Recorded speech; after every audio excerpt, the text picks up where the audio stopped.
শুভ দুপুর বন্ধুরা, তোমরা সকলে কেমন আছো? আশা করি সকলে খুব ভালো আছো।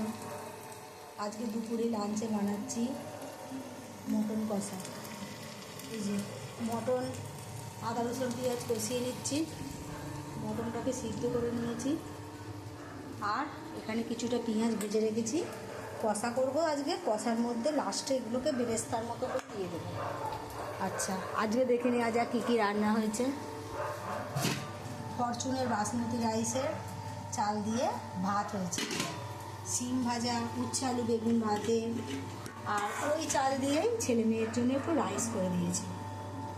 ফরচুনের বাসমতি রাইসের চালটা ভেঙে ভেঙে গেছে, একদম ভালো না চালটা, ছোট ছোট দানা, বেশ লম্বা লম্বা সরকার দানা নয়, ঠকিয়ে দেয়।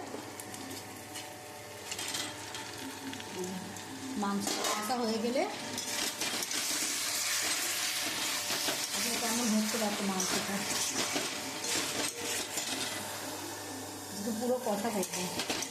একটু স্টক রেখে দিয়েছি, এই স্টকটা লাস্টে মিশিয়ে দেবো, পুরো কষা করবো। আজকে একটা স্পেশাল দিন, তার জন্য মটন কষা আর রাইস করছি। আলু দেবো, মটনে যদি না আলু দিই তাহলে কি আর মানায়? বাঙালিরা একটু মটন খাবে, মটনের মধ্যে আলু না হলে মানায়। তারপর দুপুরের ভাত কী করে খাবে? দুপুরের ভাত খাওয়ার জন্য একটু আলু দরকার হয়। রাতে রুটির সাথে খেলে তখন একটু আলু না দিলেও চলে।